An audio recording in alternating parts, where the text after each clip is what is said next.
Y'all miss me?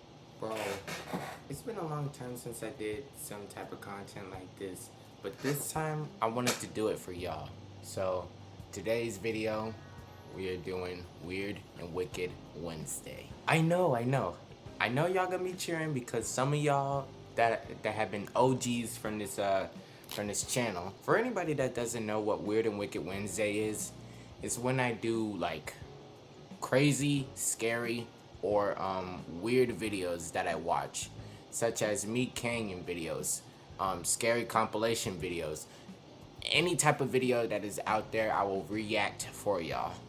But sometimes I find scary videos for myself, or sometimes people find scary videos from me, or whatever type of videos that are out there. And we already know that I am recording this on September 17th at 12 o'clock.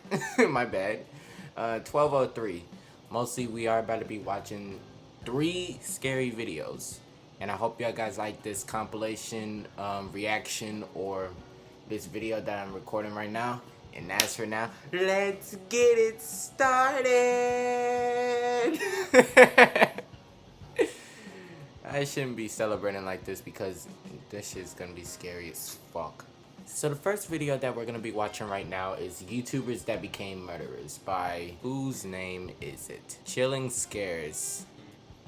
Now, I don't know who Chilling Scares is, but people had told me that this YouTuber right here is one of the greatest. So I'm gonna try to take that as a great ass yes. I'm mostly gonna be reacting it to y'all. So hey, let's see how scary this is. Mostly YouTubers are becoming murderers, so you know it is scary. It is scary, you know, because they still might be out there or they might be dead. I don't know. Suzanne Eaton was a 59-year-old American scientist who was working as a professor of molecular biology in Dresden, Germany. A big part of her job at this institute was to travel around the world and hold conferences on the latest developments in her field. In July of 2019, she traveled to the scenic Greek island of Crete for one of these conferences, not knowing that this was going to be her last, and that the person responsible for her end would be caught because of his videos on YouTube. The incident happened on July 2nd, when, after a conference, Suzanne spent time with her. July 2nd? July 2nd? And that's my little baby sister's birthday. Shit. Wait, July 2nd of what year? I need to go back. July 2nd of what year? The incident happened on July 2nd, when, after a conference, Suzanne... Okay, so we don't get no year at all. Well, fuck me then. I don't know what year this is, but hey. Suzanne spent time with her peers and played the public piano in the venue's lobby before saying her goodbyes and heading out to her hotel in the afternoon. Sadly, this was the last time anyone saw Suzanne alive. Her coworkers noticed her absence when she didn't show up for the second conference scheduled for 6 p.m. that evening. It wasn't like her to skip events out of the blue. Something wasn't right. A fact that became increasingly clear when over 24 hours passed without anyone hearing from her. So, on July 3rd, her colleagues called the police to check on her, hoping she was simply sick or something similar. However, when officers arrived at her hotel room, no one answered the door. They acquired a spare key from the hotel management and went inside, only to find the room completely empty and undisturbed. All of Suzanne's belongings were also still in the room. The only things missing were her running shoes and a set of exercise clothes. Those who knew her immediately understood what this meant. You see, in addition to her academic prowess and piano expertise, Suzanne was also an athlete at heart. She was a double black belt in Taekwondo, and despite her age, loved going on a run every day. Knowing this helped investigators narrow down what might have happened to her. Put simply, she likely went on a run soon after returning to her hotel on July 2nd, and something went wrong after that.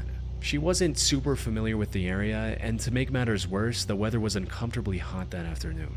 There was a strong possibility she collapsed from the heat or something else along those lines. After putting this together, the Crete police immediately dispatched a search and rescue team in the area surrounding her hotel and around popular running trails. Her family even traveled to Crete and put a €50,000 reward for anyone who could help find Suzanne. Damn, unfortunately, Suzanne was nowhere to be found. That is until 5 days later, on July 8th, when 2 young men were exploring one of the abandoned World War II Nazi 5 days later, on July 8th, when 2 young men were exploring one of the abandoned World War II Nazi bunkers scattered across Crete. Around 200 meters in, one of them noticed a piece of burlap covering something on the ground.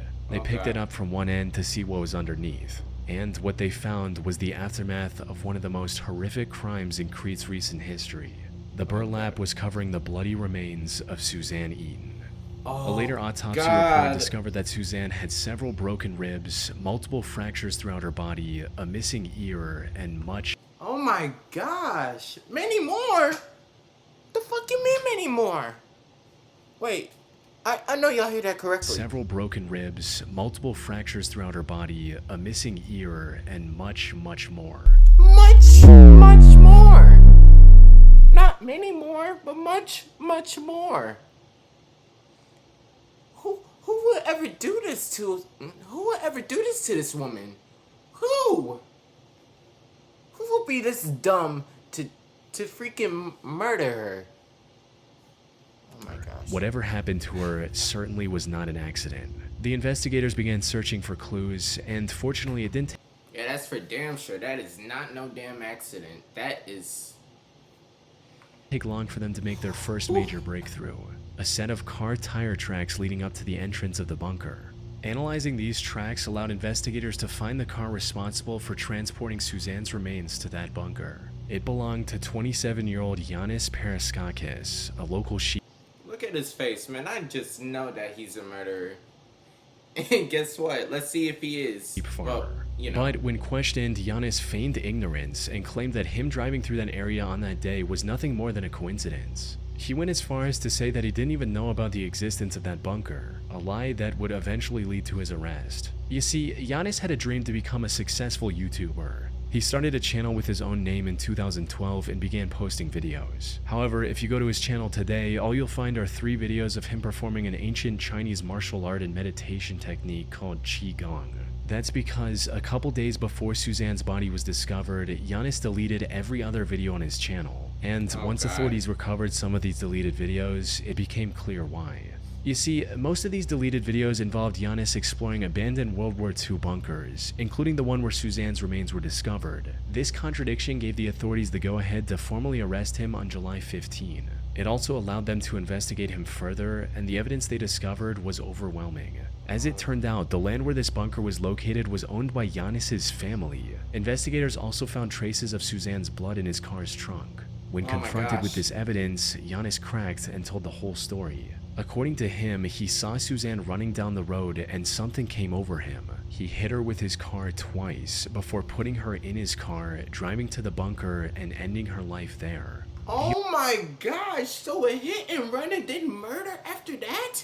This nigga is a crazy ass nigga. This nigga is a menace.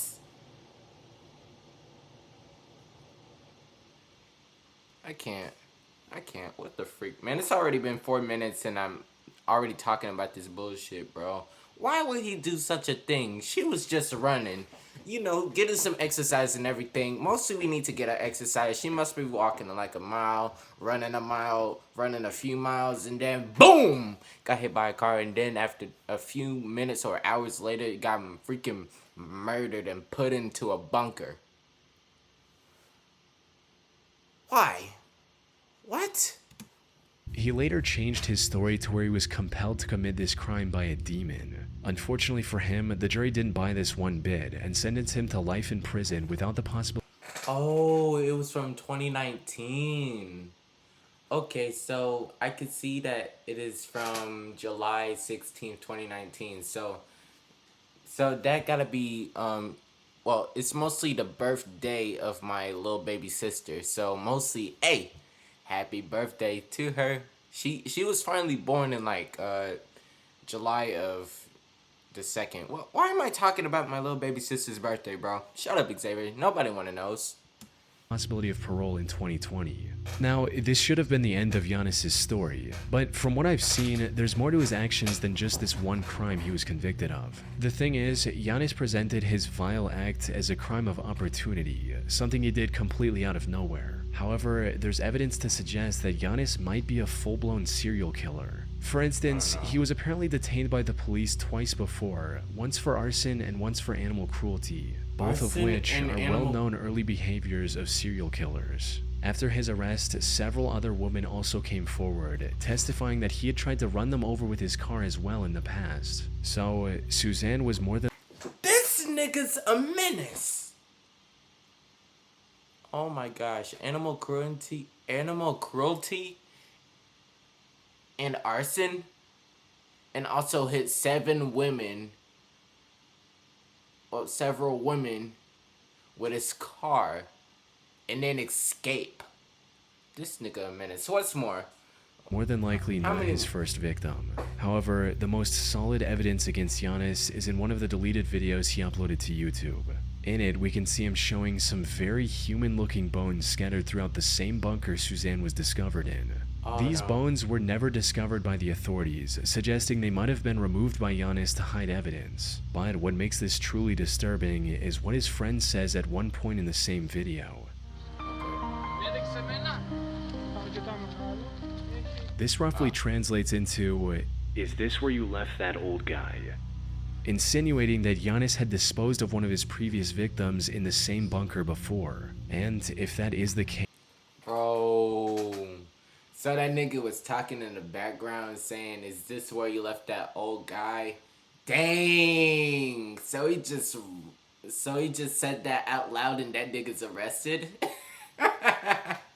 Should never posted it. Karma's a bitch. And he a freaking menace. That's it. Case, one can only wonder how many other people Giannis has killed over the years. Oh, so it wasn't the oh, it gotta be the other people. Simply Manic 6075 was a YouTube channel owned and operated by 24-year-old Samantha Wolford. She lived in the small community of Monticello, Texas with her husband Ernest Lee Ibarra, aka Ernie, and their 5 children. She usually made videos about her day-to-day life and other random topics. Her story began in 2008 when she was at the lowest point of her life. She'd recently become the single mother of a pair of twins and had no love interest in her life. That's when she met Ernie at a local tattoo shop, and the two hit it off right from the get-go, eventually getting in a relationship and starting a family together. In one of her videos, Samantha described the day she met Ernie as the happiest day of her life. Together, they were blessed with 3 more children, including 1 more pair of twins. Raising 5 kids was a challenge, but Ernie made it work by taking a second job in pizza delivery. These niggas had 5 kids? Man, your pull-out game gotta be horrible as fuck. Imagine having 5 kids. That's crazy work right there. So, while they had endured tough times together, Samantha, Ernie, and their 5 children appeared to be the perfect loving family. However, while being a stay-at-home mother was all she could do at the time, Samantha still had a dream of becoming a famous actress one day. I've always wanted to be an actress. I think it is so much fun. I've been extras in movies. I've had small parts in like short films. It is so much fun and it is so beautiful. It is one of the most amazing forms of art ever to be able to express yourself that way. I think it's amazing. So, in October 2010, she created her YouTube channel and started posting videos, hoping to become a popular YouTuber and fulfill her dream on the internet instead. And things were going surprisingly okay in the beginning. Samantha would post new videos whenever she had something new to say. And while most of her videos struggled to get past 100 views at the time, the few viewers she had were enough to keep her going. But as time passed on, her passion for making videos turned into an obsession. She started spending more of her time on making videos than her family, putting even more pressure on an already stressed out Ernie. Around 2014, she also started accusing Ernie of hurting her in her videos, hinting at just how bad their relationship was going.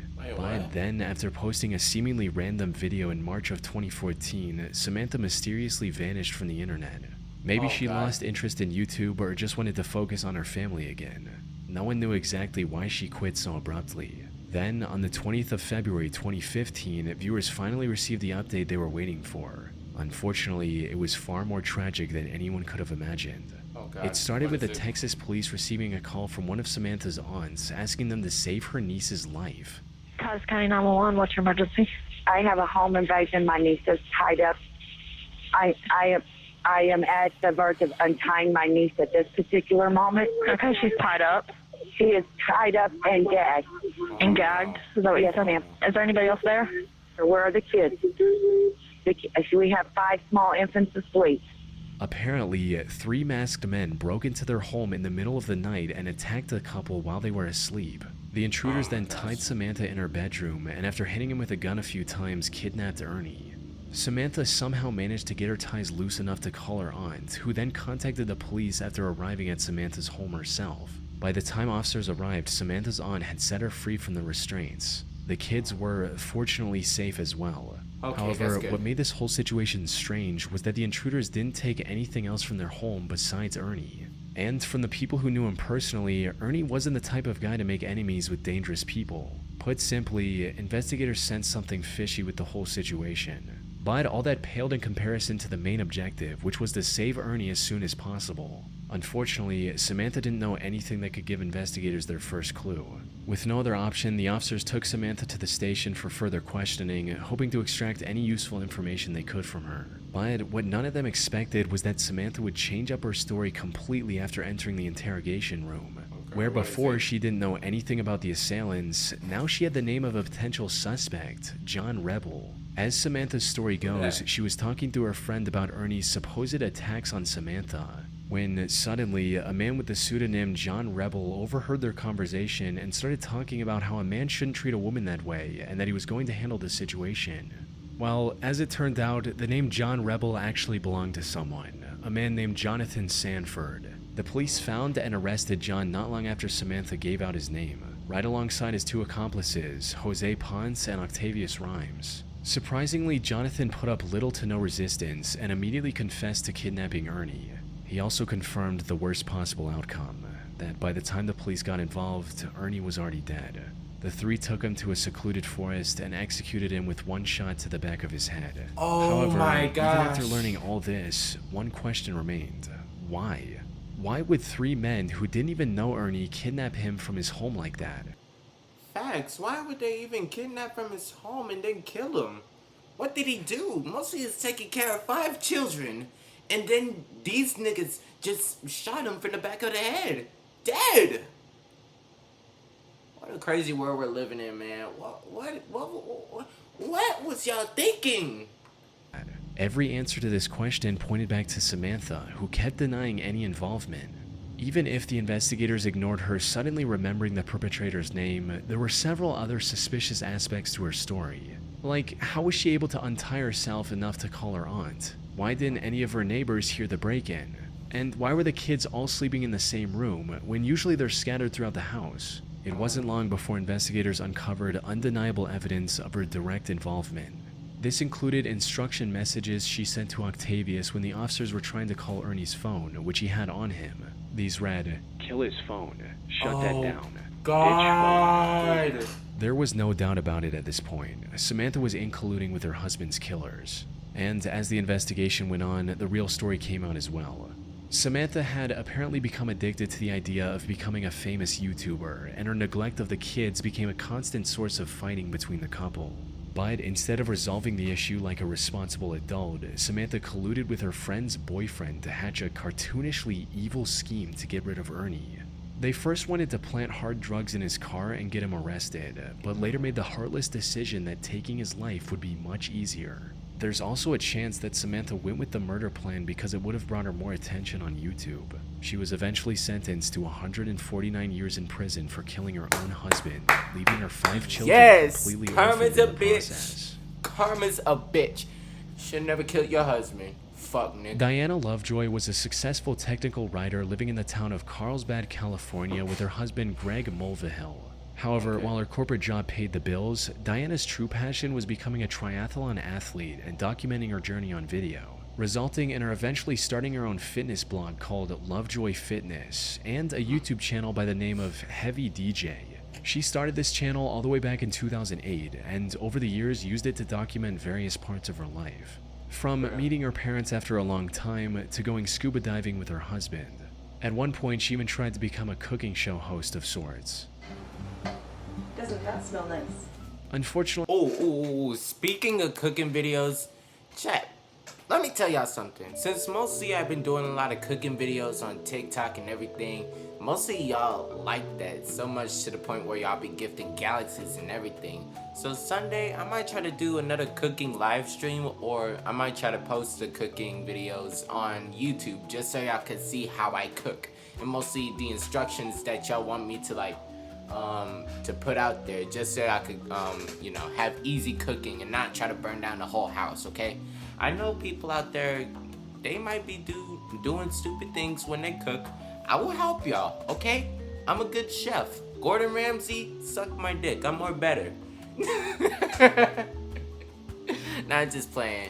Gordon Ramsay, man, you the GOAT, man. You got me the inspiration to be cooking, doing cooking videos, man.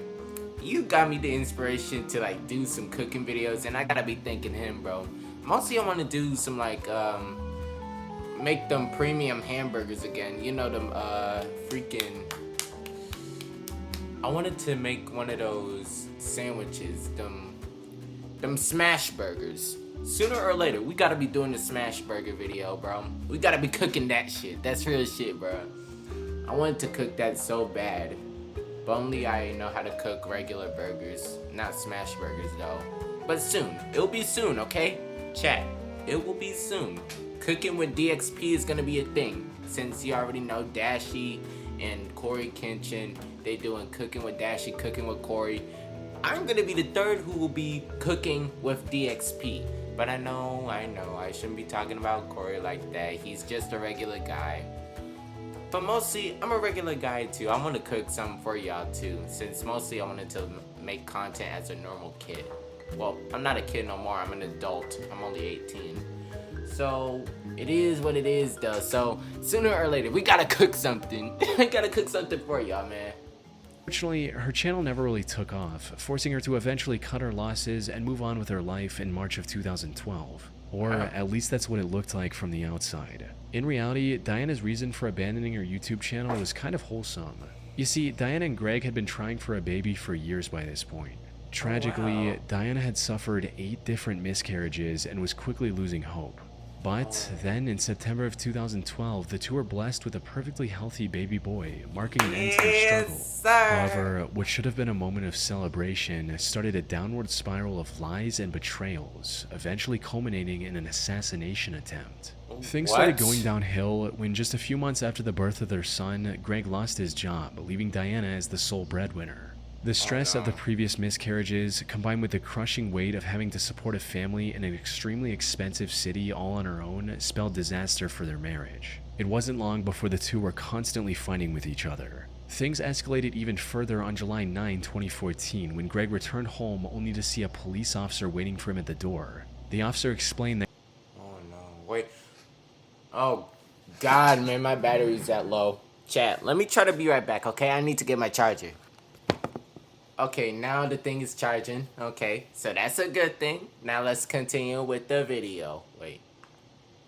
That Greg wasn't allowed to enter his own home because, as it turned out, Diana had accused him of attacking both her and their son. What followed was a nearly 2-year-long divorce mediation, during which the investigators found no evidence supporting Diana's accusations, allowing Greg to get a 50-50 custody of their son. Diana was also ordered to pay $120,000 as a part of their divorce settlement in late 2015. But before the divorce could be finalized, Greg received a phone call from an anonymous number that changed everything.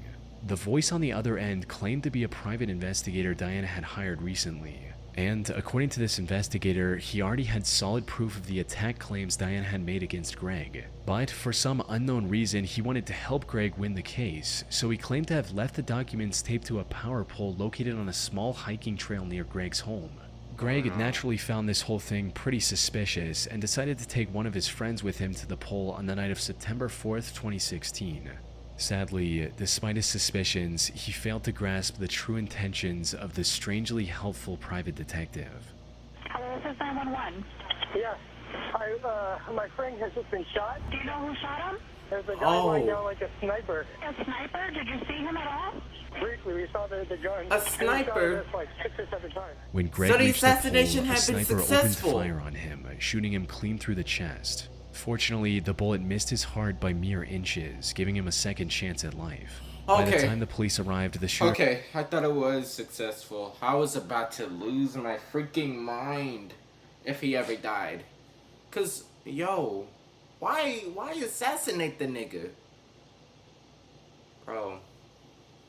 had already fled the crime scene. But a quick survey of the area allowed the investigators to uncover a pair of towels the shooter left behind. Running a DNA test on these towels led to a man named Weldon McDavid, Diana's shooting instructor. Weldon tried to deny any involvement at first, but the evidence against him was overwhelming, as after a thorough search, investigators were able to find another set of the same towels at Diana's place as well. They had also received CCTV footage of Diana buying the burner phone Weldon later used to lure Greg into the secluded area. Most importantly, investigators also found the gun Weldon used on Greg, hidden in the rafters of his garage. By this point, it was clear that Diana was the one who wanted to get rid of Greg, likely to avoid paying the divorce settlement and keep full custody of her son. Diana and Weldon were arrested for the attempted assassination on Greg Mulvihill and tried for their crimes in November 2017. Both were found guilty, with Diana sentenced to 26 years to life and Weldon to 26 years? Nah, it would have been years for then. Add up to 50 years. Add up to 60. Add up to 70 for attempted murder. Nigga? Fuck out of here with that bullshit, man. We already know how this shit gonna go, man. She should have been arrested for this. Well, mostly she is arrested now because, you know, it is 2025. She is arrested right now for attempted assassination. But if I had a relationship like that and the woman tried to assassinate me, shit, I wouldn't be having no hesitation to kill her back. No, I'm just playing. I don't want to kill nobody, okay? I'm a good kid, all right? I am going to college. I would never do such a thing like that, nigga. to a harsher 50 years to life. The only silver lining in this entire case is that Greg was able to make a full recovery and is now living with his son. The Gunnar Runar 87 channel on YouTube seems oddly wholesome at first glance. It's owned by an Icelandic boy named Gunnar Runar Sigthorsson and contains a single 3.5-minute video of him confessing his feelings to the girl he loves. The title translates to English as My Confession to Hildur. In it, he says things like, Hún án efa sérstakasta manneskja sem ég nokkuð tímann hitt. Ég verð svo ótrúlega glaður bara að vera nálægt henni. Það ekki meira. Og þetta ætlað þér því að ég held sig orðinn ástfanginn með þér. However, this seemingly heartfelt love letter turned out to be the key to solving one of the most horrific crimes in recent Icelandic history. And it all led back to Gunnar and the troubled life he had as a child. You see, Gunnar didn't have a mother growing up, resulting in him getting extremely close with his father. However, on the night of September 20th, 1996, when Gunnar was just 9 years old, his father decided to end it all using a gun. What made this already messed up situation even worse was the fact that Gunnar was in the room with his father and witnessed everything. Unsurprisingly, this took a heavy toll on Gunnar's mental health. He withdrew from the world and refused to accept his father's death as reality. Everything seemed hopeless for Gunnar. That is until primary school, when he met a girl named Hildur and instantly became infatuated with her. He'd admired her throughout school and into adulthood, but never found the courage to make a move, fearing he'd lose his only close friend. However, things changed in 2009 when Hildur got engaged to a man named Hannes. This gave Gunnar the push to do something about his feelings. But given his shy personality, he still couldn't confront Hildur directly. So, in March of 2009, he created a YouTube channel and uploaded his confession on there. Hildur never reciprocated his feelings, but the two remained friends. Even Hannes, Hildur's now husband, didn't seem to mind Gunnar's company, something he likely regretted deeply just a year later. It all went down on the 14th of August 2010. Hildur was invited to a party that Gunnar was attending as well. But things got a bit out of hand, and Hildur ended up drinking too much and passing out. Given their closeness, the task of getting her home safely was handed to Gunnar. But instead of dropping her off at Hannes' house like he should have, Gunnar took her to his own home. By the time Hildur woke up, it was already morning. She was understandably furious with Gunnar and immediately called one of her friends to drive her home. But nothing could have prepared Hildur for the horrific scene she witnessed on the other side of her front door. Her husband Hannes was lying on the top of the staircase near their bedroom, submerged in a pool of his own blood. She ran outside and called the authorities. Sadly, it was already too late. Hannes had received over 20 stab wounds on his body, from his arms and legs to the back of his neck, and was long dead by the time Hildur found him. Given his condition, his death was ruled a homicide, and investigators wasted no time in looking for the killer. And while they initially suspected one of his business rivals of committing this horrific crime, it didn't take long for investigators to find Gunnar's video confession to Hildur and bring him in for questioning. Gunnar denied knowing anything about it and was eventually let go due to lack of evidence. Fortunately, not all hope was lost, because not long after that, investigators found a bloody shoe print next to Hannes' bed. Looking deeper into this print revealed that it belonged to a pair of limited edition Adidas shoes. At the time, there were only 18 of these specific shoes in all of Iceland, and Gunnar just so happened to own one of these pairs. This was enough evidence to detain him once again. This also gave investigators the authority to do a thorough search of his belongings, resulting in them finding residue of Hannes' blood on his shoes, as well as in his car. Once presented with this evidence, Gunnar confessed to the murder. He also revealed that he'd been planning it for months, and even shoplifted the items he intended to use to avoid purchase records linking back to him. And while he didn't admit to it, Hildur also suspected him of spiking her drink that night, since she usually never passed out like that. After committing the crime, he also drove to a nearby pier and dumped items used in the crime into the sea to get rid of any evidence. It was a well thought out plan, since he was only caught because the garbage bag he used to hide his shoe prints tore open as he walked. As for his motive, it was just as everyone had expected, with him making it clear during the investigation, stating, "I loved Hildur. She was supposed to be with me. She was not supposed to be with him." Surprisingly, he was found not guilty during his first trial on March 1, 2011 by reason of insanity stemming from his messed up childhood. However, the prosecution argued that he was fully aware of his actions and escalated the case to the Supreme Court of Iceland. Gunnar was found guilty on this second trial and was sentenced to 16 years in prison. This was already lenient given the brutality of his crime, yet he ended up serving only half of that sentence as well. He was released. 16 years in prison? Well, 16 years in jail? I don't know. Bro. For murder like that? Nah, I ain't gonna do that. But if I ever did that, nigga, that's the death penalty for me. Mostly I live in America. And I'm black. Mostly I'm gonna get shot or getting the death penalty. Man, I'm really proud to be an American. Released under supervision in July 2019 and now works at a local warehouse. Oh, okay. Damn, what a crazy ass video that I watched right there. These YouTubers have become murderers and they had like jail time. But one actually gone out and actually feeling a little bit much more better just to work at a warehouse. Okay. But still though, that nigga's a murderer. I would never trust that nigga, okay? I would never trust these niggas that become murderers. If you're my friend and if you're a murderer or kill somebody, you need to stay back, okay? Get away from me, okay? I don't want to be dead. Nigga. Fuck you with all that bullshit, bro. Come on now. I don't want to be dead. I want to keep on living, bro.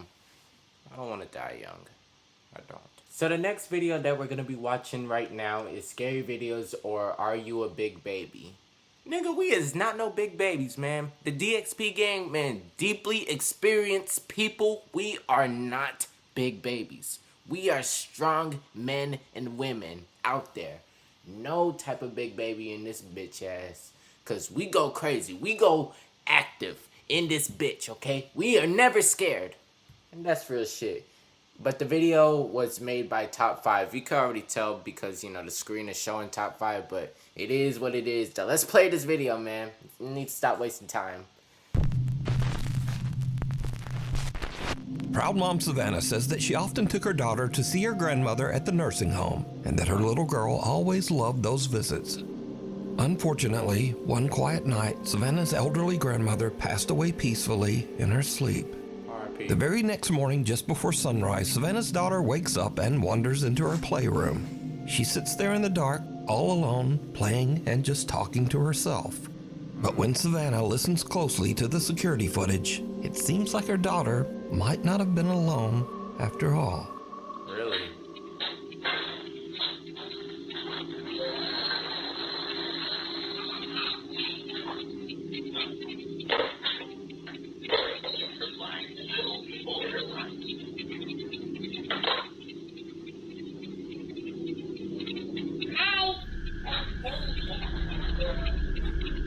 She could be saying hi to the camera. She could be saying hi to the camera.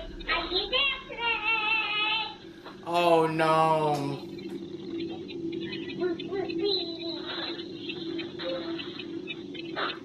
I'm still say that she's talking to the camera, okay? I'm just saying, please. Hi, Angel.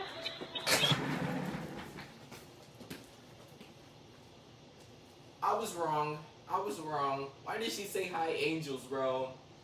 Dang, RP her grandmother, man. Is she talking to ghosts? Hell nah. Bro. I was wrong the whole time. I thought she was talking to the camera. Cause she was looking at the camera, but I feel like she ain't talking to no camera. I thought she was talking to her grandmother. Oh, fuck. I was wrong the whole time. The fuck?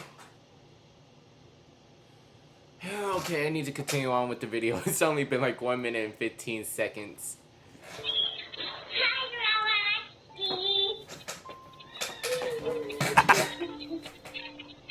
Oh no. It's nighttime, we can sleep.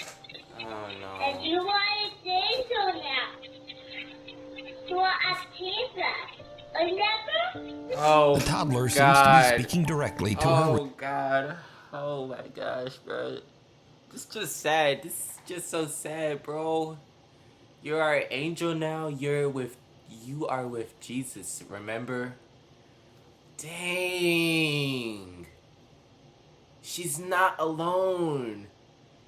You're not alone. Oh my gosh. No Michael Jackson. But you are not alone with your bitch ass, bro. Come on. Okay, now I need to chill out. Her recently deceased grandmother, even gently reminding Grandma that she's now with the angels on the other side. Hi, Grandma. It's nighttime, we can sleep. And you want to say so now. For a pizza. Remember? Savannah says that she can't explain what happened, but that watching the bittersweet video always brings tears to her eyes. She believes that her grandma came back to say one last goodbye to her beloved little granddaughter. Hi, Grandma. For a pizza. Remember? The unseen observer, Red Anderson, who is an Air Force medic, says that strange things often happen at the military base's treatment facility where he works. Whoa. I know y'all saw that cup move. If I was doing a video like this, and then that thing moves, I would just be like...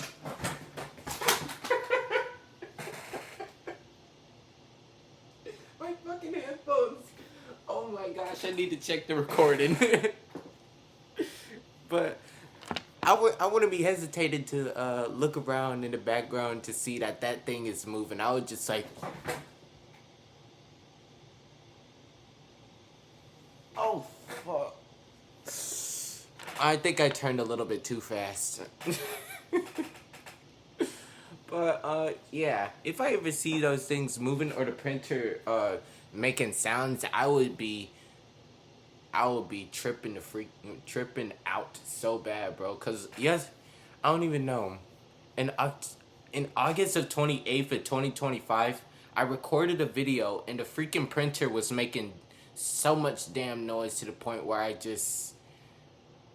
feel like my grandmother's watching me.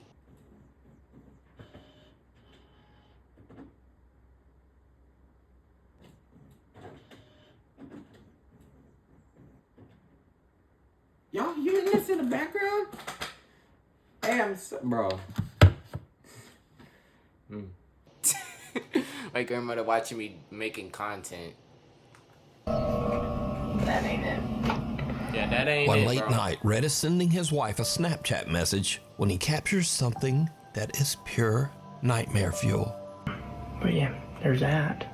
Anyway, I just had to check to see my real quick. I'll be homeless. Am I seeing that correctly? It's look behind him. Sick, but I love you crazy.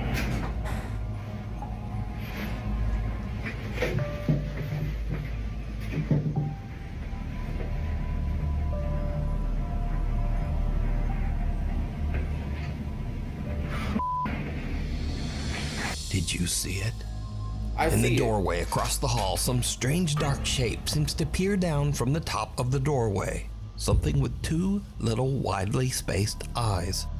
As it ducks out of sight, a strange sound can be heard. Now, there isn't supposed to be anyone else in the base medical facility, so Rhett goes to investigate. But he doesn't see anything. Rhett says that his wife later pointed out the strange onlooker in his video, and when he saw it, it sent a chill down his spine. Next stop, nowhere. The property manager of a high-rise building in China steps into the elevator for what should have been a routine ride. But out of nowhere, things take a terrifying turn. Oh, whoa, whoa.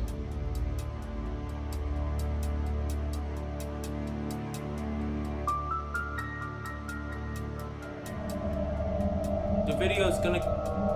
Oh, it's a fire!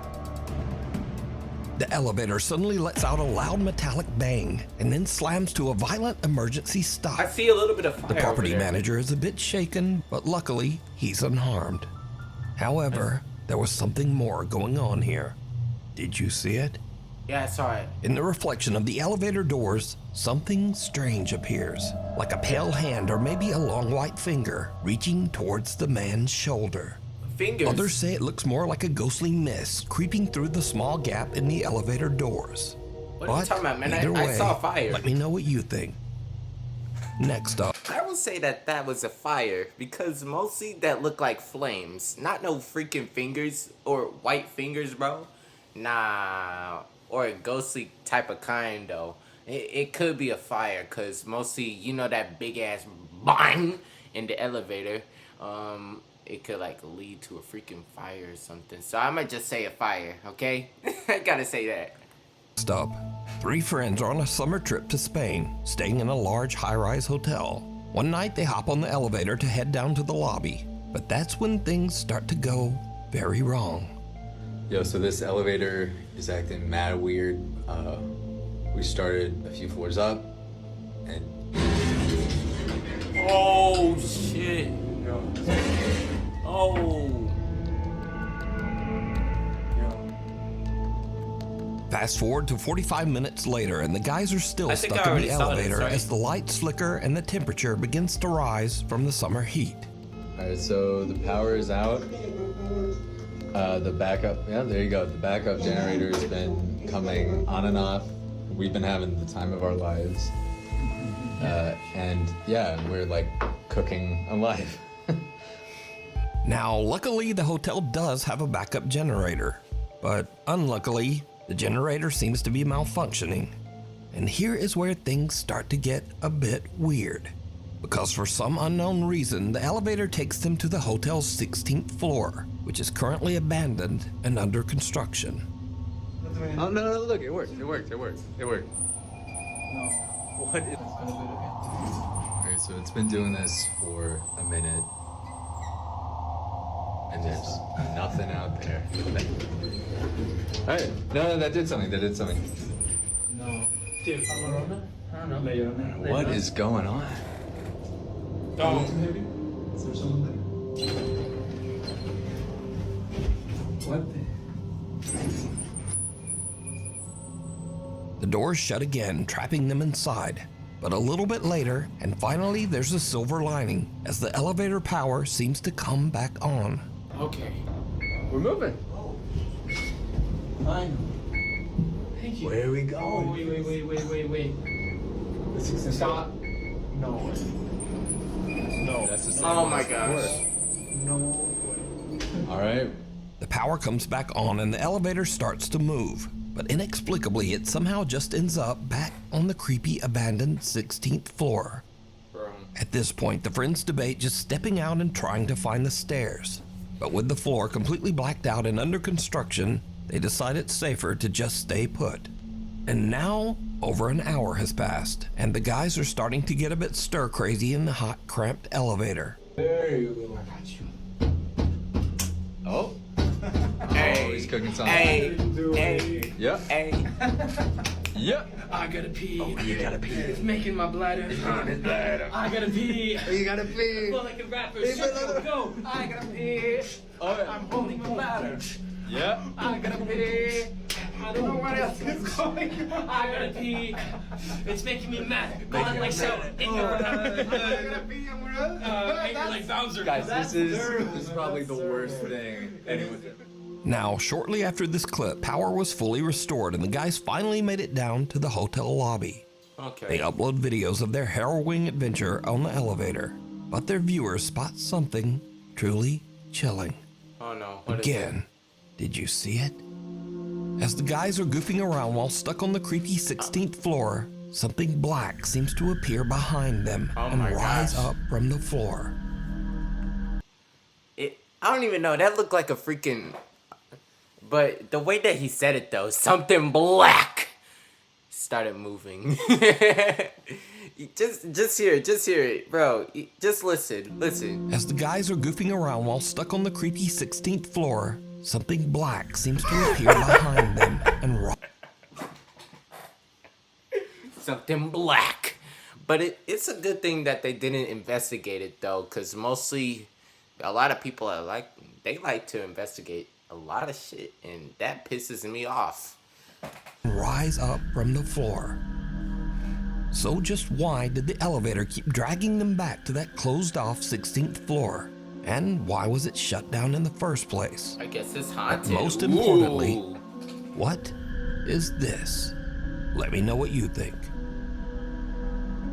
If you see something that you think would be perfect for the top 5, email me at nukestop5@gmail.com. You can also tag me on TikTok at nukestop5official, and be sure to tag me only at nukestop5official because there are a lot of fake accounts on there.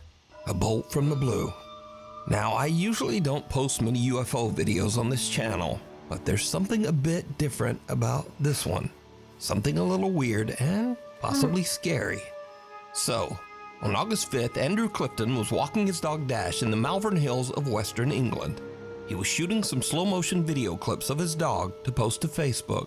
When Andrew checked his footage back, he found something that left him speechless. Steady. Don't let the dog fall, please.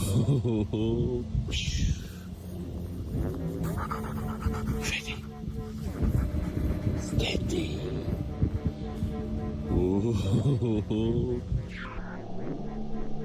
What is it? Oh, what was that? Did you see it? As Andrew films himself throwing a frisbee to his dog Dash, some unknown long cylindrical object seems to fly just over his head at a very fast speed. And so this is when things get a little scary, because cynics and debunkers claim that this object is an arrow, possibly shot from a bow or crossbow. So this is either some strange UFO or someone randomly shot an arrow at Andrew's head while he was out walking his dog. It's an arrow. But what do you think? Is this something from another world? Government technology? Or new fear unlocked? Someone shooting an arrow at you while you're walking your dog? You decide. An arrow. The 4th floor. A young woman named Aria is staying at an old hotel in Virginia. One night around 10 p.m. Virginia? I heard the word Virginia. Shout out my nigga, I'm Dante, She's walking back to her room when she notices a strange-looking man following her. She starts to record with her phone, pretending that she's on a video call to try to scare the guy away. But it doesn't seem to work. Okay.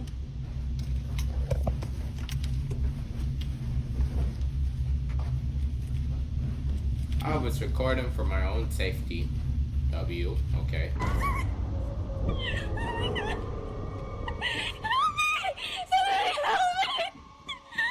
Bro, if somebody is chasing me, I would be hesitated. I'll be like running.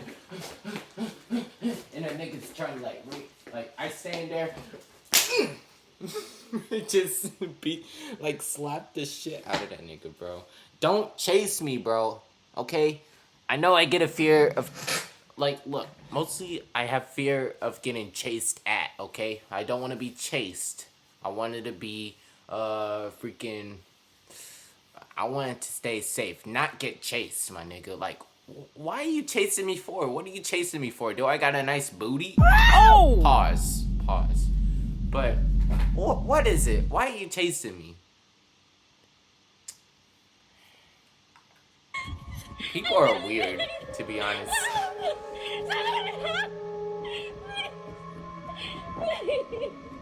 Arya says that she heard the man's footsteps behind her start to get faster, and she thought that he was chasing her. So she runs and starts screaming for help.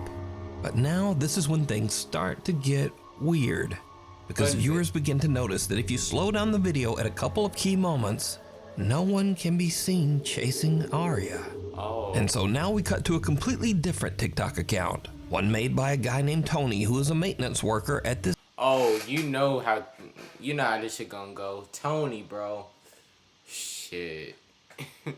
This very same if you're hotel. black, you know you're gonna get Tony chased. sees Arya's video online, so he goes to check the hotel security footage. He finds this. Y'all, so here's video. Oh, I thought the nigga was gonna get chased. Never mind. Girl that posted, and I'm gonna let y'all know now. It gets really weird.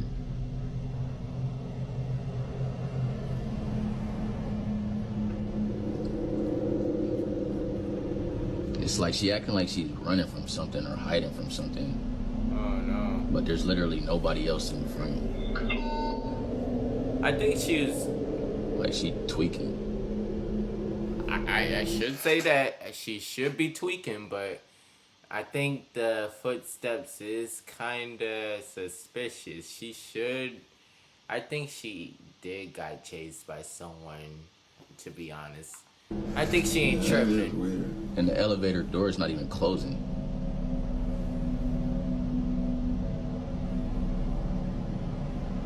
Like she playing hide and seek or something. In the video, we see Arya running down the hall and then cowering in the elevator. But again, no one can be seen chasing her. Strangely, the elevator doors just won't close. So Arya runs out. Tony says that the front desk clerk said that Arya did eventually make it downstairs. She left in an Uber without a word. So now, Tony is curious as to just what might have happened to make Arya run away. He finds the girl's room number and goes up with a coworker. What they find is truly disturbing. What is it? Oh my gosh. Like all my stuff is just left here.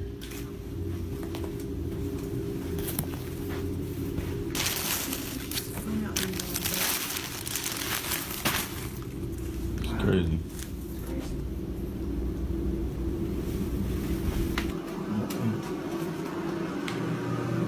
No, this is ridiculous. What the heck is this doing in here? Yo, hold on, y'all. Why the f is this in here? Hold this. Yo, y'all. This is crazy. Yeah. All of Arya's luggage is still in the room. Even stranger, the room looks like it has been ransacked, with things strewn all over the floor. Weirdest of all, Tony finds something commonly called an underdoor tool. This device is often used by criminals to break into hotel rooms with a latched door. So now Tony thinks that someone might have been in Arya's room, and maybe there actually was someone chasing her. He goes back and takes a closer look at the hotel security footage. What he finds chills him to his core. Oh God, what is it? So I went back and was looking at the video of that girl from the other day, right? Because I'm thinking maybe somebody must be following her. Just keep watching the screen right here, man. I saw something that just... That's just the housekeeper down there. Oh, it's the housekeeper. Right there. Oh, right there. Shit. I don't know what that was. This is crazy. And y'all think that's crazy? Watch, keep watching like right by that door right there, by that table. Keep watching right over by there. I don't know what the freak done My happened. hand was shaking. Right there. What is that? What the heck? Bro, that's a rock from that table right there. Those are stones and those in bowls right there by that table. And that one of them stones just fell on the floor. And there's no way that should happen because there's no wind in there. Wind ain't even gonna do that though. This is crazy, yo. Just a few minutes after we see Arya running down the hall. Bro, if I ever gone to a hotel and I ever saw that, nigga, I would just snap from existence like.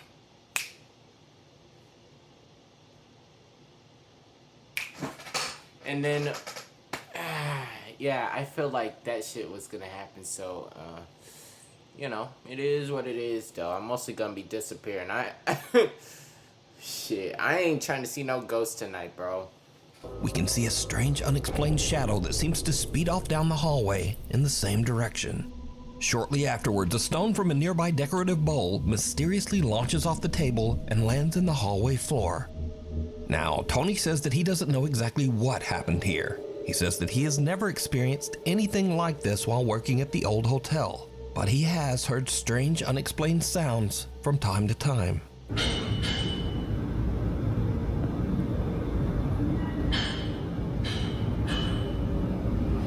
Keep in mind, there's no construction going on. Nothing.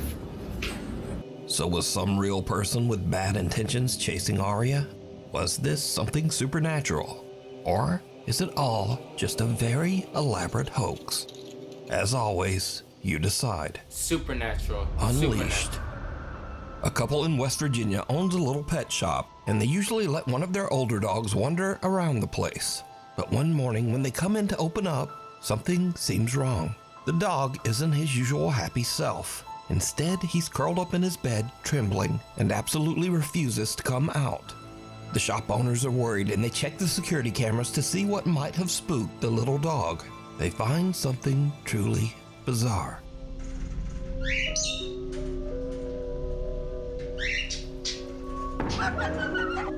Oh, whoa, what the freak?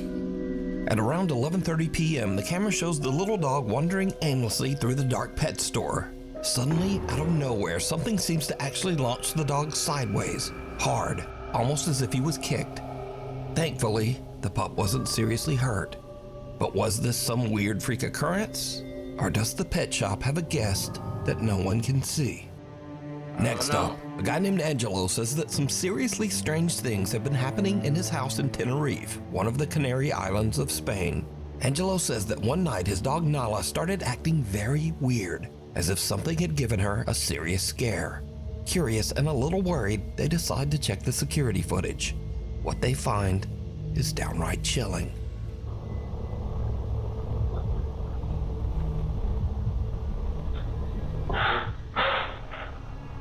What is he barking at? What's wrong, boy? What's wrong?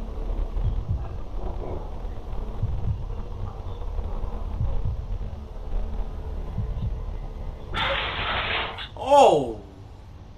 The freak? In the video, little Nala seems upset by something off to the side of the room. Something that we can't see. Nala starts backing away, clearly frightened. Then, suddenly, something seems to violently yank the collar right off the dog's neck. Angelo posted follow-up videos to prove the footage wasn't fake. He showed that the clip came directly from his security camera, and he even demonstrated that Nala's collar is extremely difficult to remove. It doesn't just fall off. Angelo says that since the incident, his poor little dog Nala is a nervous wreck. He says the dog refuses to stay alone and now insists on sleeping in their bedroom every night. As for Angelo, he's added 2 more cameras around his house because he thinks that whatever pulled that collar off is still there, and he plans to catch it on camera. It sees you.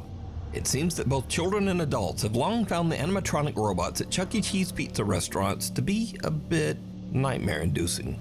In fact, the creepy robots are so unsettling that they were the primary influence behind the popular horror game Five Nights at Freddy's. So, a woman named Gina visited a Chuck E. Cheese restaurant with her child. When the show ends and the animatronics shut down, she decides to take a peek behind the curtain to film the inanimate robots. Instead, she catches something downright creepy.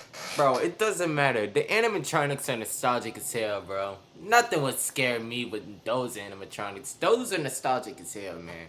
I'm saying it right now.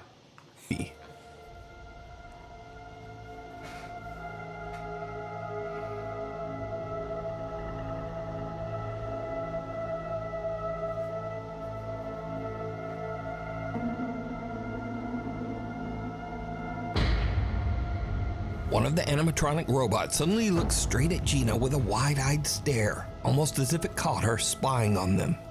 Now, of course, this could have just been some coincidental glitch in the robot's Like, he just looked at, like, oop, you caught me. Oop, you caught me. Just look. Programming. But it bears mentioning that the Chuck E. Cheese animatronics have no facial recognition sensors, no motion sensors, and nothing else that can make them intentionally turn to look at someone. But in this case, it almost seems to stare right into Gina's soul. The fall of Hood House. Noah says that he used to live in a 138-year-old haunted house in Lancaster, South Carolina. Damn. Shortly after moving into the house, Noah started to hear strange unexplained tapping from the bottom of the stairs. Wait, how old is that damn house again? Noah says that he used to live in a 138-year-old haunted house in Lancaster, South Carolina. Damn, 138-year-old house. So this house gotta be from the freaking 1800s. Shit. And you say that this house is haunted too. So if I just moved into this house in South Carolina, even though I live in Georgia, it's like the next state from above, I would just like live in here, and then a ghostly whisper is just gonna be saying like I'll be sleeping. I'll be just sleeping and just saying, hey, wakey wakey. I'm out. I'm moving out. I'm going back to Georgia. I don't want none of this bullshit. I don't want this racist ass house. I don't want this racist ass house. They could keep it. The other people could keep it. I'm not keeping it. Y'all can have it. Y'all can have it. Carolina. Shortly after moving into the house, Noah started to hear strange unexplained tapping from the bottom of the stairs. Oh God. It's not gonna be tapping because you already know I'm black. It's just gonna be whip crack. Why am I making racial jokes at the middle of the night, bro? Why? Well, it's morning time. It's 1:07, but why am I making these type of jokes in the middle of the morning?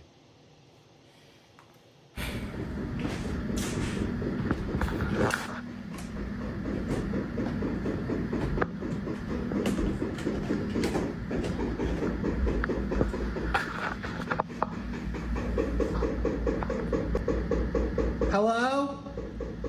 If you can hear me, please stop.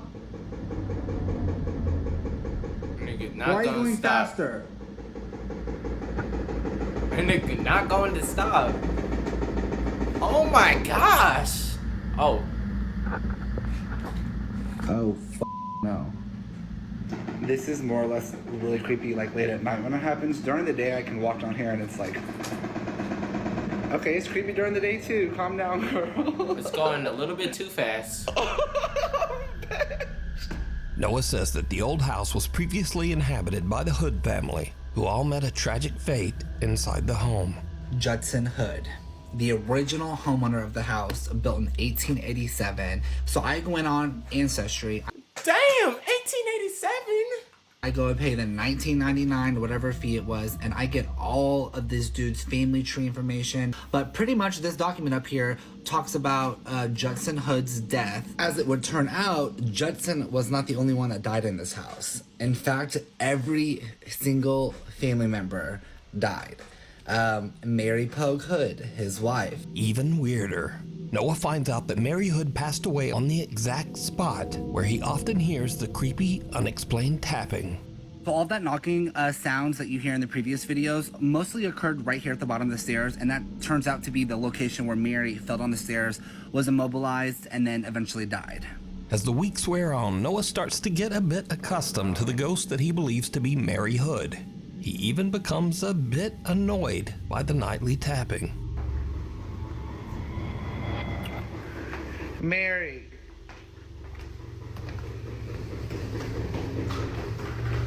Mary girl. Ooh, I'm covered in goosebumps. Mary, I know you just died 106 years ago.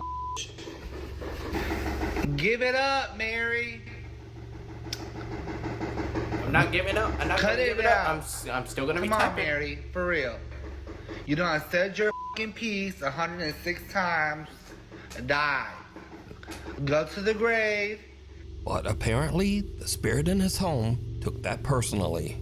The haunting becomes more intense as one night while Noah has some friends over, the bizarre tapping not only comes from the base of the stairs, but also from the actual walls of the house's second floor. Oh, God. This hasn't happened in so long. Hello? Don't do that. No, I ain't kidding. I will leave right now. Oh my God, look. Please stop. No, you, stop. No, stop. Noah's friends are not quite as used to the haunted house as he is, and one of them has a physical reaction. Bailey. I couldn't help it. Bailey. I don't have to be anymore. That's all that matters. But this is when things start to happen that even make Noah's blood run cold. What's up, girl?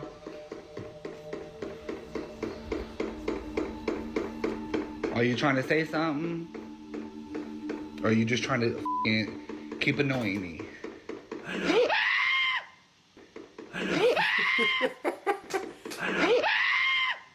And now the haunting seems to get serious and downright dangerous. Hello? Because Noah's front porch inexplicably just catches fire. I heard somebody banging. I'm like, what the f? I did too. I literally went inside. I said Noah. Tonight, a Queen City News exclusive. A group of roommates in Lancaster County are looking for a hero they say saved their lives. Their home caught on fire without them knowing early yesterday morning. They tell our South Carolina Bureau Chief Shakira Speaks a mysterious Good Samaritan called 911 just in the nick of time.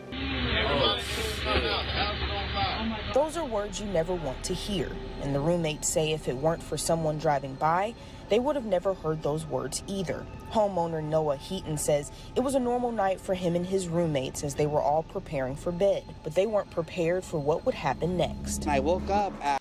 Well, you know how they are. Mostly, if I was in that house, you do know that I'm black, right? My nigga, they will do much more worse other than what they have right now with the knocking on the door. Not knocking on the wall and knocking on the floor. But with me, shit. You do know that I'm black, right? I had to repeat myself over again. You do know that I'm...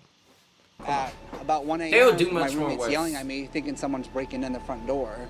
The sounds they heard were from the Lancaster County Fire Department urging them to get out of the house. So barefoot and in pajamas, they got outside, only to see firefighters already tackling the fire on the second story. And that's when I saw our hand-making outdoor rug up in flames. This is left after the fire. Heaton says officials still don't know the cause. Love you guys. Oh, yeah. I really am so glad we're okay. Each roommate attributes their luck to guardian angels. So by now, Noah has had about enough of the old haunted house and the ghost of Mary Hood. He just sells the home and moves out. Good. But that's not the end of this story. Oh my Because gosh. you see, almost exactly 1 year after Noah sold the house, a mysterious raging fire started in the home and it was completely destroyed. Oh my gosh.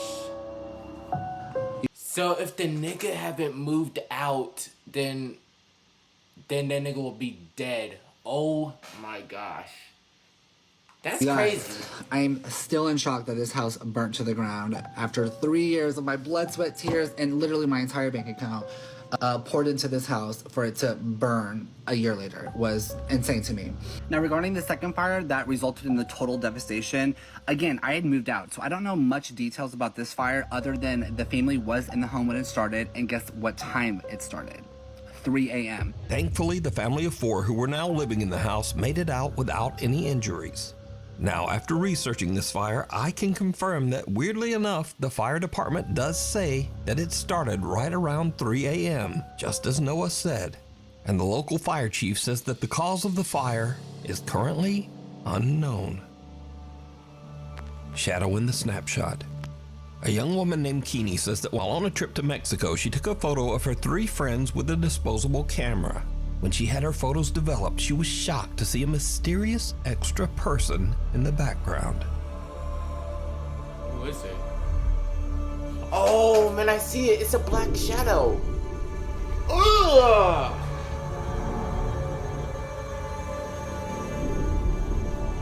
Bro, you see that? It looks like, oh my gosh, her eyes are separated and her freaking smile is just so small. Ugh, you guys see that shit? That looks disgusting. Oh my gosh, man, it's giving me a headache. Now, at first, many people who saw Keeney's photo said that the dark figure in the background was simply a shadow from one of the girls, or possibly Keeney's own reflection. Now that's for damn sure. That is not no shadow. That is not no shadow. Now that's for damn sure. Cause I see a face. That is not no shadow. As she took the picture. But then people began to brighten the image a bit and saw this. The extra figure in the photo seems to have a ghastly face. It doesn't look like a shadow, and it certainly doesn't look like Keeney's reflection. So just who or what is this? You decide. I don't know. Scary videos. Oh, now, this is the place for all the videos that are kind of scary at first, but then just become a little weird or goofy. Mostly just goofy. So first up, a man looks into his hallway and in the shadows, he sees a cat just laying there and staring at him. But he doesn't have a cat. Who's fucking? I don't have a cat. Come here, kitty, kitty. It's shoes. Oh my god, I thought those were my cat. This is my shoe. Now, I thought that was a cat too, so maybe I'm blind. Anyway, next up, some guys witness a real zombie attack on their car. Oh, hey, dude. You're all good. Hey, you're gonna have to get out of the car, sir. Wait. Getting me up and lying down. He's thrashing his car. The car. He's thrashing the car. I don't want anyone to get into the motor. Yeah. Now, I don't know if you call that guy a zombie, but he definitely was exposed to some kind of strange chemicals that changed him into that. Don't do drugs. Yeah, if you're doing it, stop it. Get some help. But the funniest thing about this YouTube video are the comments, like 28 beers later, and the Hills have DUIs, and my favorite, he still has PTSD from the Civil War. Anyway, thanks so much for watching, and hopefully I'll see you back again next time. Civil War is crazy. The Civil War joke is crazy. I ain't gonna lie, to be honest, I like the scary videos. The end of the scary videos be so enjoyable at the end, but hey, it is what it is though. So the last video that we're gonna be watching is Sister Hong, an internet rabbit hole. This is the same person that I watched with the Schoolboy 9 video that I reacted to and how that nigga was a weirdo.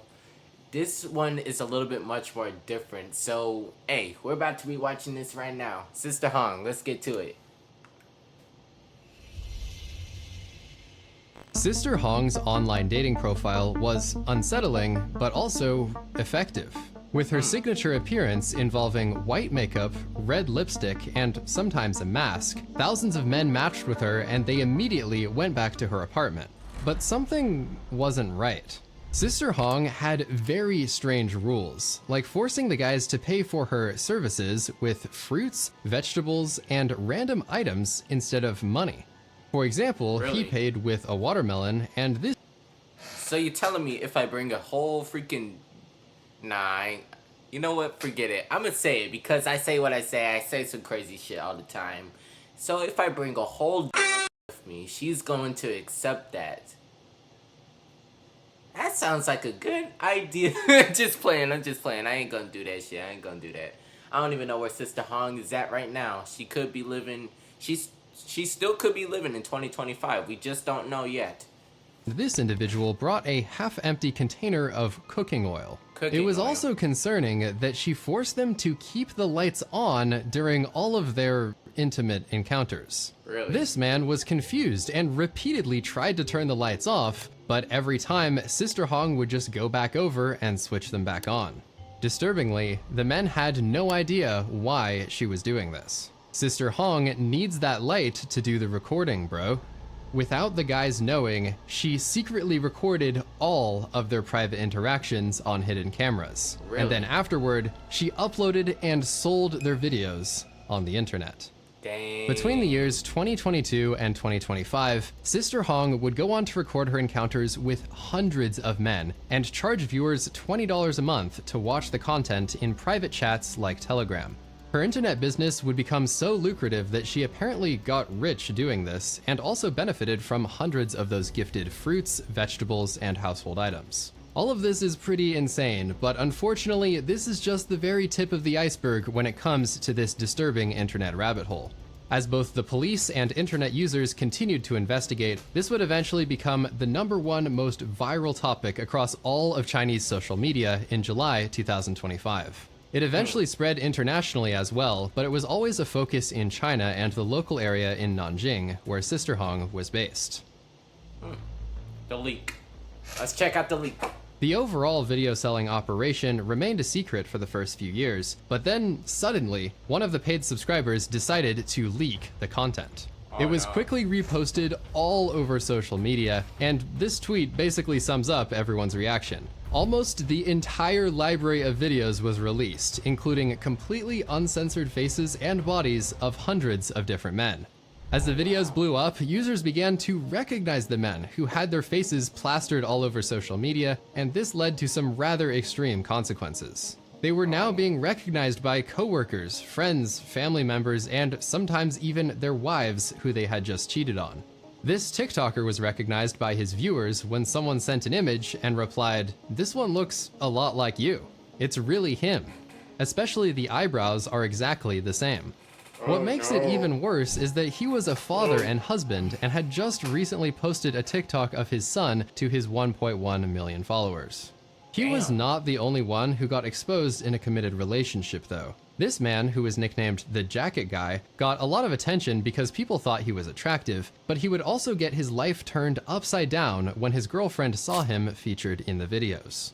"I've been with you for nearly 3 years. I thought we could walk down the aisle. Our parents had already met, and we are about to get engaged. But ever since the Sister Hong incident, I can't believe my eyes." There were rumors of additional breakups and divorces, and also this 25-year-old fitness influencer was recognized at a local gym. Since he was wearing the same shirt that he did in the video, the internet immediately noticed the connection. The fallout from this situation ended his content creation career, forced him to delete social media, and he also had to move to a different city. Sister Hong claims to have slept with over 1,600 God damn! Oh my gosh! 1,690? That's her body count? Oh my gosh. Sister Hong and who was her name? Bonnie Blue or something? I don't know. They gotta be best friends or something, cause mostly, you see how much men that they slept with?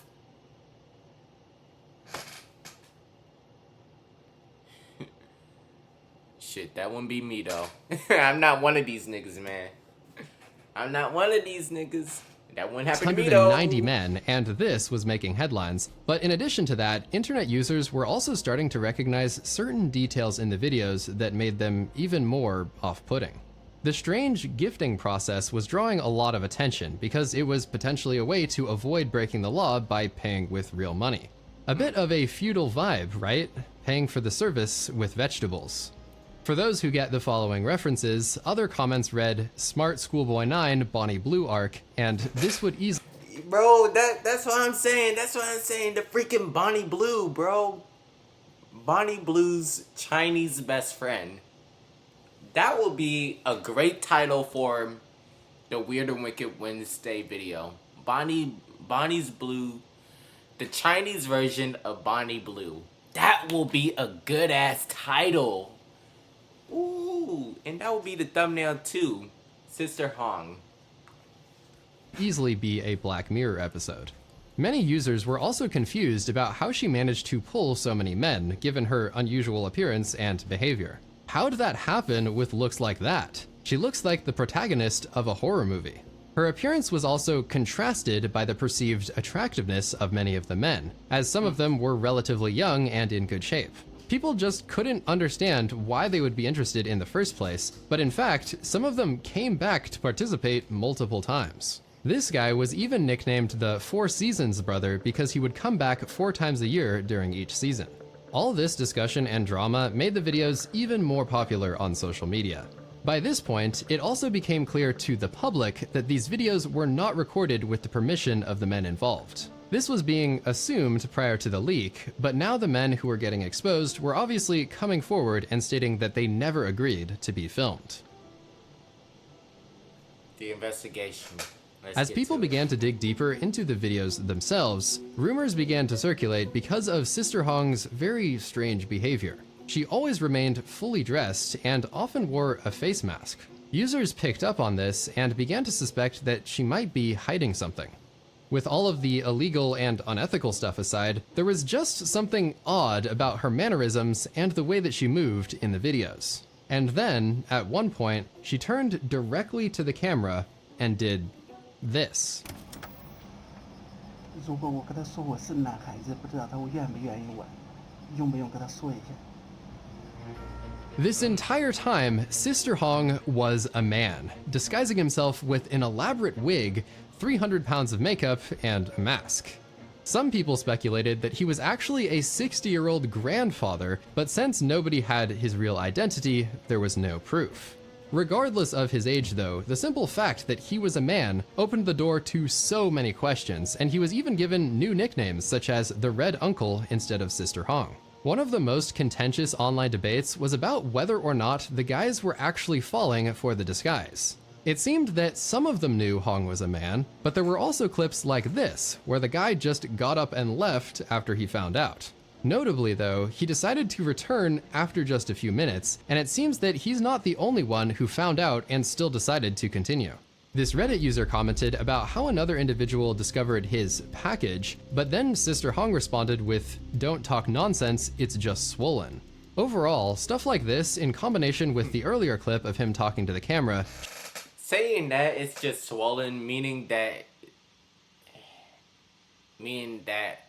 his shit was bigger than his. Damn. So Sister Hong is a man and also the Chinese version of Bonnie Blue. Oh my goodness. There's a lot to say about this video, cause nigga, what? Oh my gosh. shows that he was generally not upfront about being a man, and that he would deliberately conceal his identity to mislead people. Due to Hong remaining fully clothed the entire time, it does seem that some of the straight guys never figured it out. On the other hand though, a portion of the guys appeared to be gay or bi, especially in the case of repeat customers like the 4 Seasons brother. In late June 2025, the fitness influencer from earlier reported the incidents to the police, and a local investigation began in the following days. Sister Hong suddenly stopped releasing new content, Telegram groups went dark, and rumors of an arrest began to circulate. What the investigation revealed would absolutely break the internet and generate hundreds of millions of views in the following 48 hours. The arrest. Recently, Jiangning police received a report from the public that their private videos were being spread on the internet by others. Jiangning police immediately launched an investigation and arrested the suspect, Zhao, on July 5th. After investigation, it was found that Zhao, male, 38 years old, from another province, pretended to be a woman, made appointments with multiple men, and secretly filmed videos and spread them on the internet.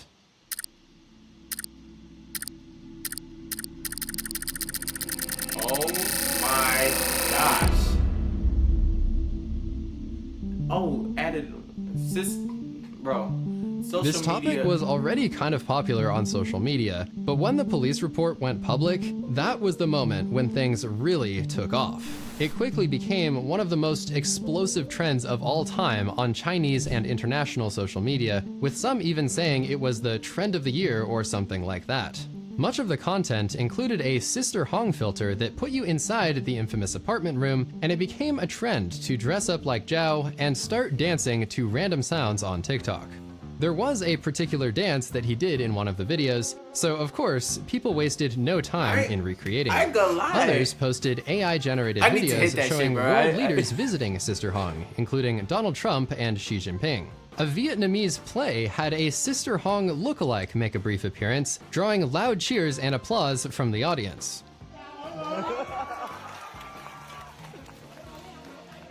There were also multiple outfit guides, where creators referenced her signature pieces of clothing, including the wig, mask, brown skirt, black top, purse, and shoes. Reportedly, the wigs started selling like crazy in China due to so many people trying to recreate the look.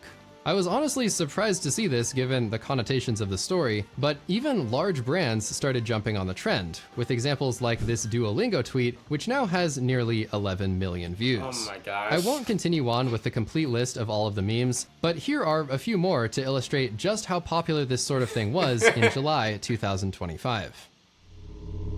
The victims.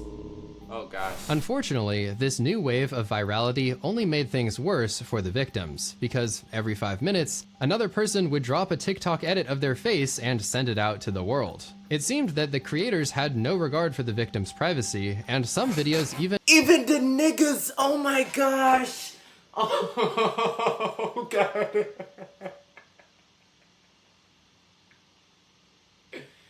Oh my gosh, even the niggas are doing this shit. Oh my gosh. Oh my gosh. Oh god. even mocked them, leading to a lot of criticism. One popular Reddit was titled, "Everyone's reaction to the Sister Hong case is disturbing," and the user would go on to denounce the way that people were joking about the situation and those involved. The post also pointed out that the number of guys who were cheating was probably small, and regardless, selling those videos online was simply wrong. A reply highlighted how people were intentionally missing that point just to be homophobic or transphobic.